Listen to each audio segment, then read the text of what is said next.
What's up, ladies and gentlemen? Welcome back to Beefcake Games. Beefcake here. Today we're doing some more Metal Gear Solid. Metal Gear Solid 5, The Phantom Pain. We're going to continue on with story mission number 4. It's called C2W. We have to locate an enemy base and destroy their communications gear. So we're going to head over there to the mission area on D-Horse here. And you can see I put his battle dress on because if he gets shot, this helps him take a little bit more damage, and that way I won't just fall off him and die. So it's definitely something that's happened to me before. You know, if you get spotted, like I'm about to get spotted here, and you just don't want to deal with it, and you just want to keep moving, get to the mission area, or you know, move on, whatever the reason is. If enemies start to shoot at you, then D-Horse is going to begin taking damage, and without his battle dress, he goes down pretty quick, and then you just end up on the ground as kind of a nice target for these Russian soldiers, or Soviets, however you want to put it. So I made sure to put his battle dress on, even though it costs a little bit of GMP. Now we're on the way to the mission area. I'm going to scope out this little outpost, see if there's anything to grab. Maybe take a mortar or two back to Mother Base. You got another guy, a couple guys over there. I'm going to employ a little tactic here, throw a smoke grenade, and then run over and perform some CQC on these fellas.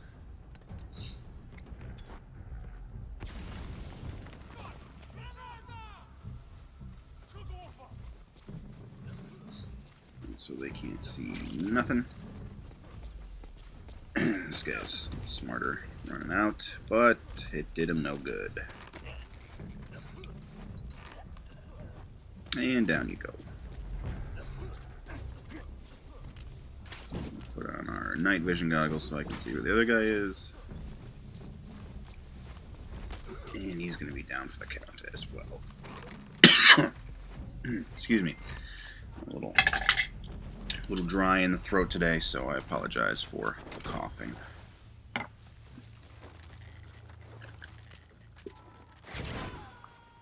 Alright, so now we got those guys taken care of. Can get back on D-Horse, send these gentlemen back to Mother Base, and move on with our day.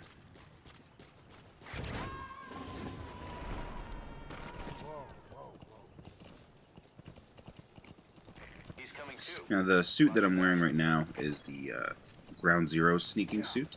You get that if you upload some save data from Ground Zeroes. And the more complete your save data from Ground Zeroes is, the more bonuses you get in-game. So if you've rescued some of the key people and some of the prisoners from Ground Zeroes, at certain points in the story, when you get to build certain struts, like the medical strut or you know, extra R&D platforms, that kind of stuff, then you'll be able to unlock those guys that you excuse me, rescued back in Ground Zeroes, and they'll come out to your base.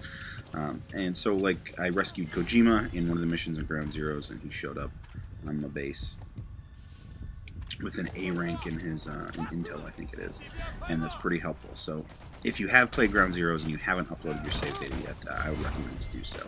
Okay, so not only are you going to get those guys, but the sneaking suit is very nice because it dampens your footsteps. That way you can crouch walk full speed up behind guys or around them, and they will not hear you. Alright, so the mission area is just over on the other side of this ridge, I believe. We're going to go back through this little pass here and do some scouting.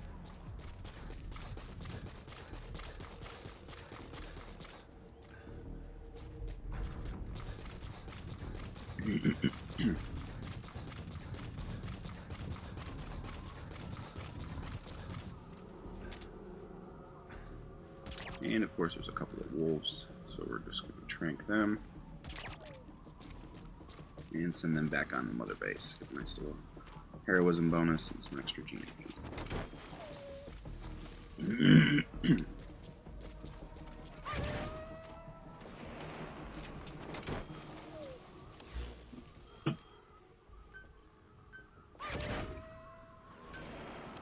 supplies, and my suppressor is about halfway used up. I want to make sure I have full suppressor for our infiltration we're about to perform.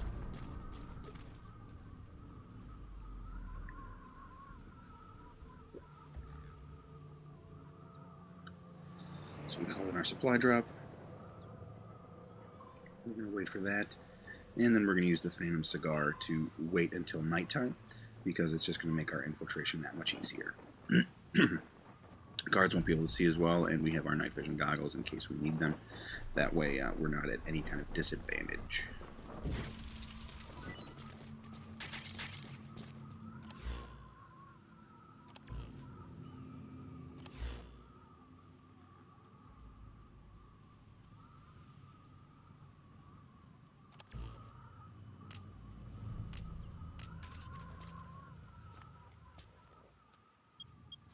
Go, little music, little time passage, Snake enjoying his little vape.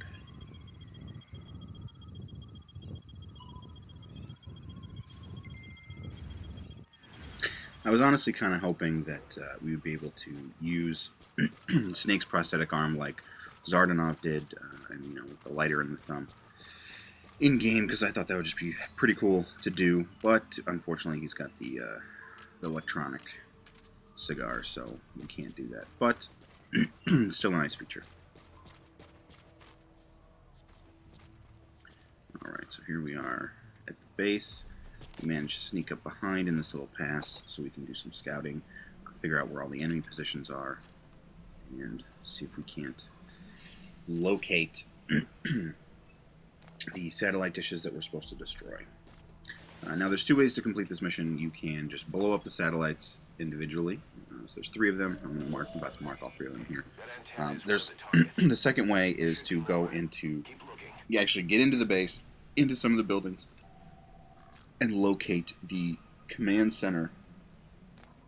It's like a command console for the radar dishes. If you just blow that up, it'll take out all 3 automatically, and then you don't have to worry as much about getting spotted. The mission can go actually a little bit faster. That looks like the target. All the antennas are now. Again, I apologize for the How you do it is your the coughing, and it's just not my day today.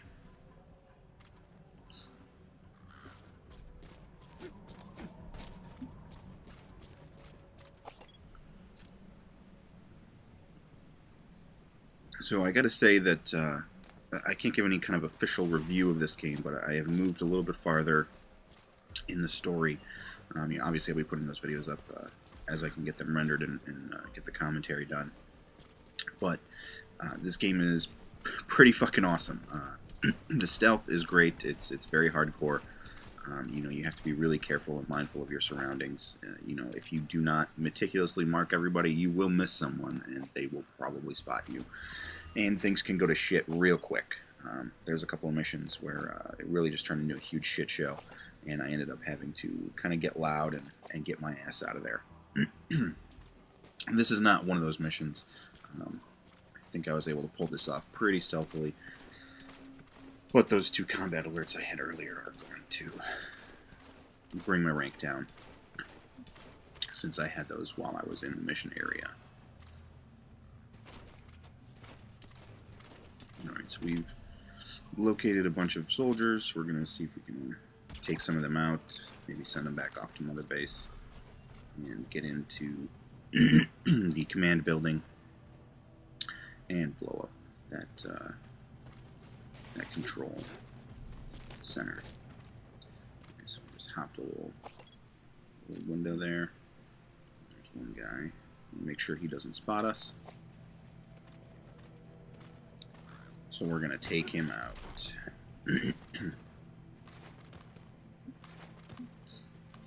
Now I gotta say the goofiness of this particular game is mostly done, you know, handled in gameplay. If you're a Metal Gear fan, then you know that the series has always had kind of some campy elements, some really goofy things that happen.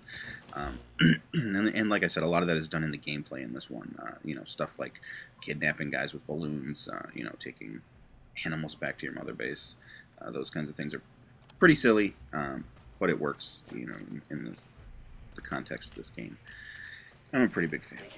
Alright, so here's our control console. Plant our C4.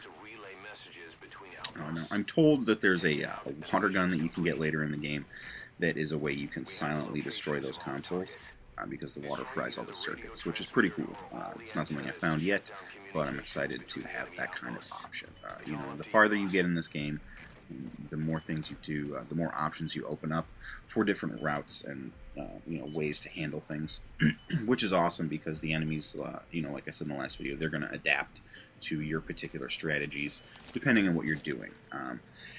I've gotten to the point in the game now where I can send my combat unit out on missions. One of the missions that I sent them out on was to destroy an enemy supply train of helmets, so that way I can still use my trank gun and do those headshots, because they're not going to be able to have those helmets that they have acquired since they learned my techniques. Alright, so somebody noticed us there. Head back around. And now you could say, oh, Beefcake, you know, you planted the C4, get out of Dodge.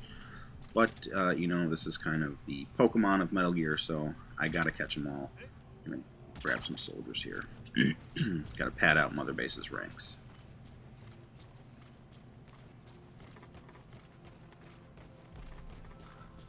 And now this game is a departure from traditional Metal Gear in a number of ways. If you've played Peace Walker, then you're not really going to find too much new here. This game is kind of like just a huge, expansive version of Peace Walker. You know, Mother Base is an actual space that you can go to and run around. There's a number of different reasons to do that.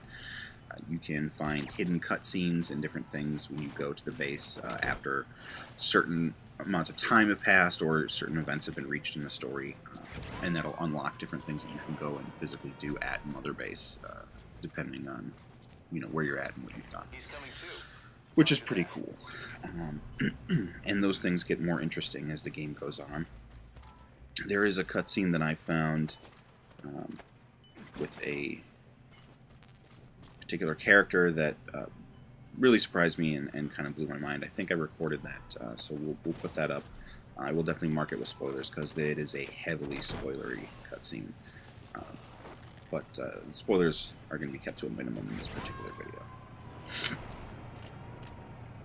Alright, so here's the power supply for the base. You know, you could just turn that off, but I'm going to blow it up along with the control panel.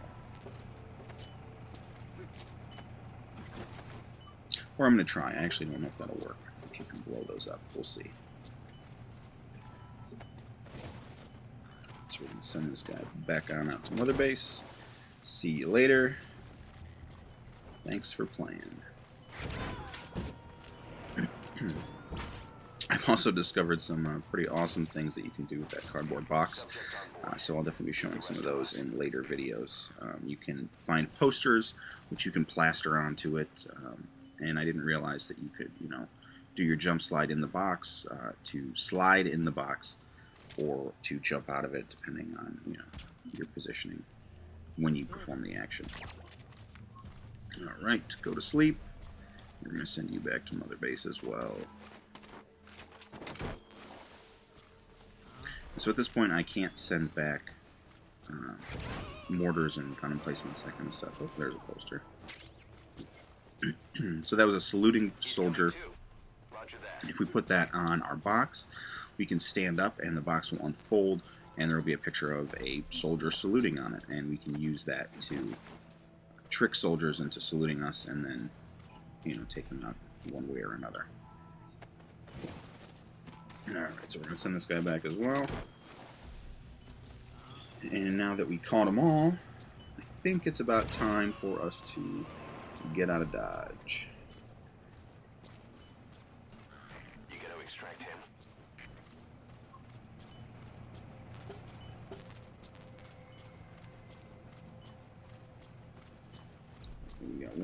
more fella up here. So we're going to go say hi to him in the only way that Big Boss knows how.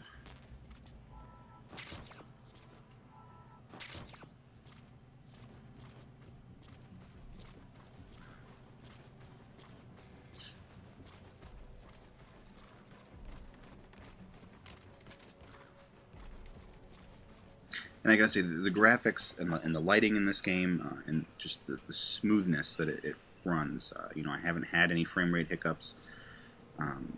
Very minor amount of glitches. The game runs beautifully. It looks great. Solid 60 frames a second. No problems on my end. I have heard some people having issues. My cousin told me that multiple times the game has crashed on him and dropped down to like 2 frames a second. Which is sucks, you know, for some people, but it doesn't seem to be a widespread issue. So hopefully Konami will investigate that and issue out some fixes. I know they've been working on the online infrastructure because that is just a total shit show. Every time I log in, I can stay on for maybe 5 minutes and then it boots me off. So I've just kind of been logging in for the daily rewards. Hopefully once I get my first FOB established, I won't be running into those issues, because it would really suck to be in the middle of an infiltration or a defend and to just get disconnected from the server.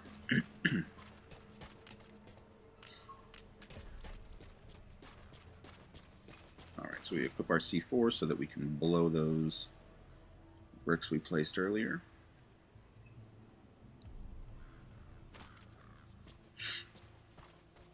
But not quite yet.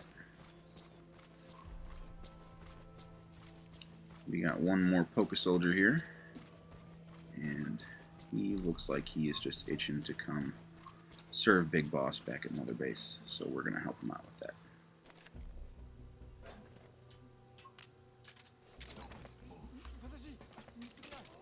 See, I forgot I had the C4 placed. Tried to put my gun, but I ended up placing some C4 on the ground here.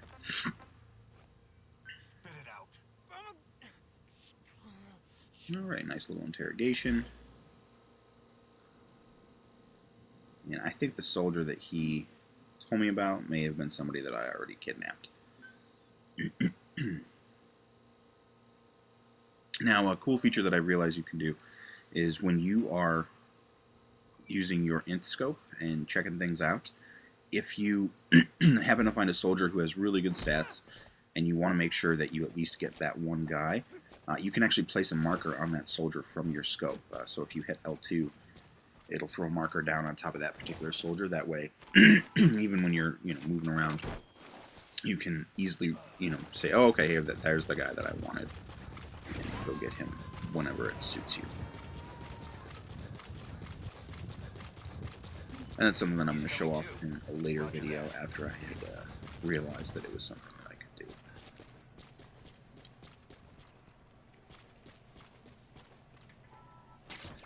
Alright, so we're going to grab these materials.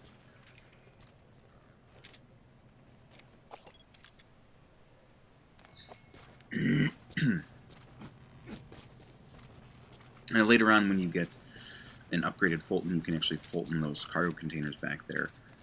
Take those back to Mother Base, and those give you tons of resources. There we go. We blew our C4, completed our mission tasks, and now it's time for us to get the hell out. Alright, so hop on D-Horse and ride away. Now, we took all the soldiers from that little outpost, so there's no way for any kind of alert to go on, even though we set off some really high explosives.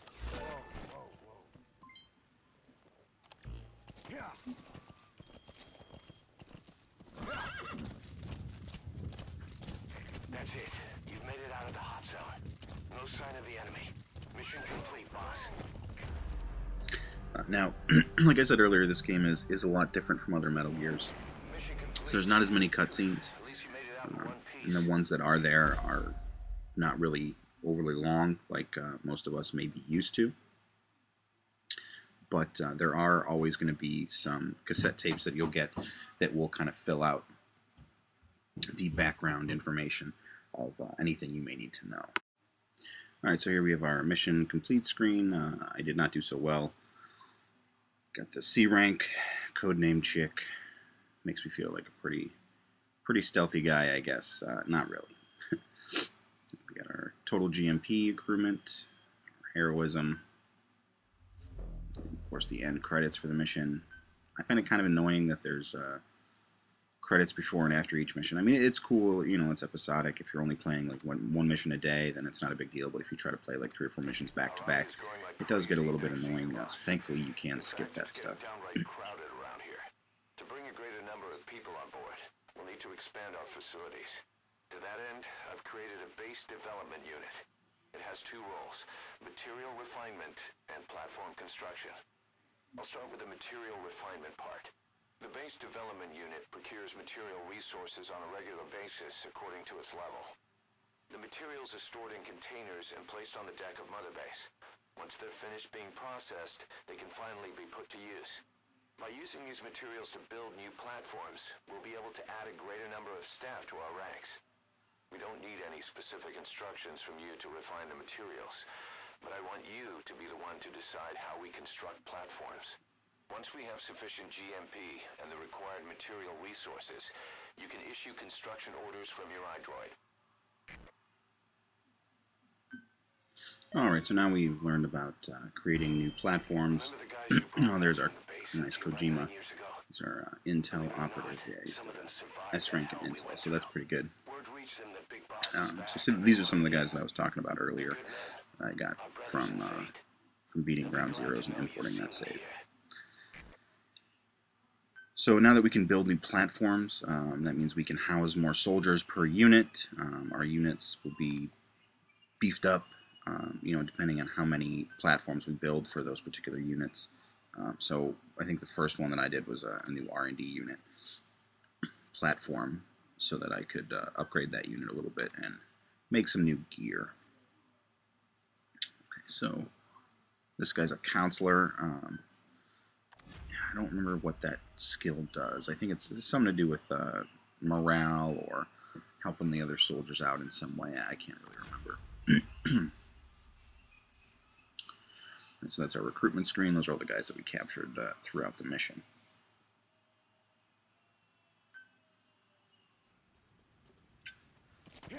Alright, so we're back here in Afghanistan.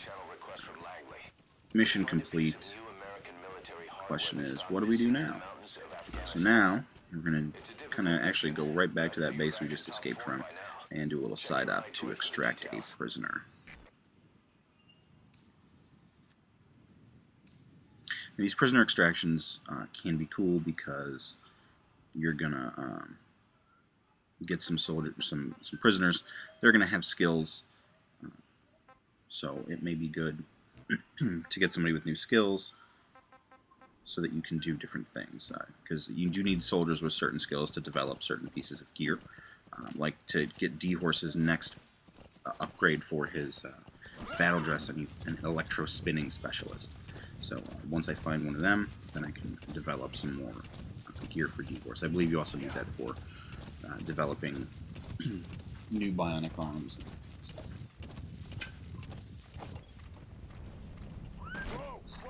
Alright, so we're back at the base. We'll see if we can't rescue our prisoner.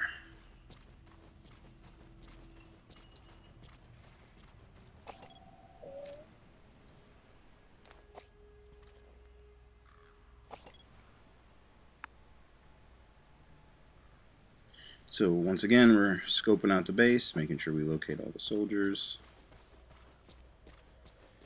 Now I'm pretty sure the prisoner is inside that building that had the command console that we destroyed earlier. So we just want to make sure we scope everybody out, that way we don't get spotted on our way down there. Since this is kind of a different area of entry, it's going to be much easier for us to get spotted over here than it was when we were coming down the cliff on the other side.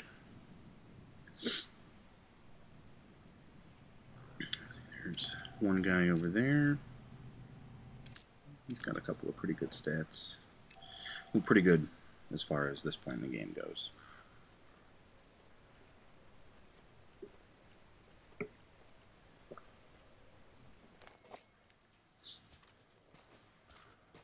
So we've marked a couple guys.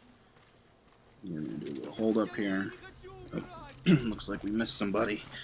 We were spotted. Not spotted, but somebody noticed something going on.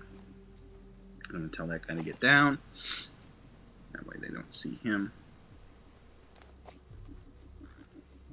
It is nighttime, so I'm having a little trouble seeing who was looking for us, but there he is right there. And he spotted me, but out went the lights.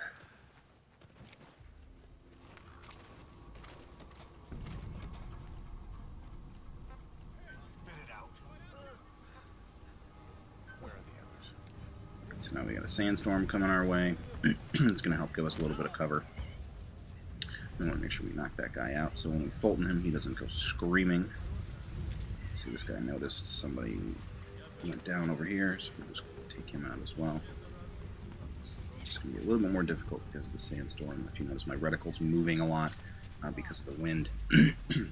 So that is something to keep in mind when playing. Those sandstorms not only are going to affect your visibility and your hearing, but it's also going to affect your aim a little bit as far as third person goes.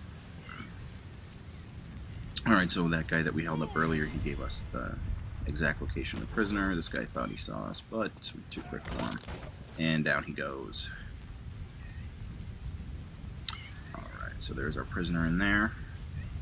And there's a guy with a shield right here. If I'd have noticed him, I probably would have just pulled him over the other side and knocked him out. But as it stands, he went down. We got our prisoner. No alert has been given.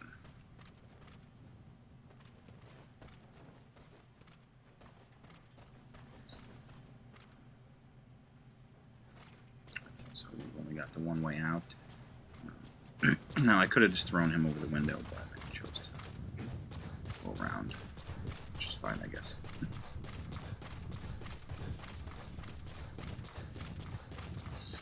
Alright, so all that's left is to extract him, and we'll have completed that particular side up. Away he goes. Well, thanks for watching, everybody. I hope you enjoyed the gameplay. You know, if you have any questions, if there's anything else you want to see, you know, just throw it in the comments below. Thanks for watching again, and you know, as always, like, comment, and subscribe if you like what you saw. If you didn't, you know, go ahead and hit the dislike or whatever. You know, delete my subscription. It's all good. Thanks for watching, and see you next time.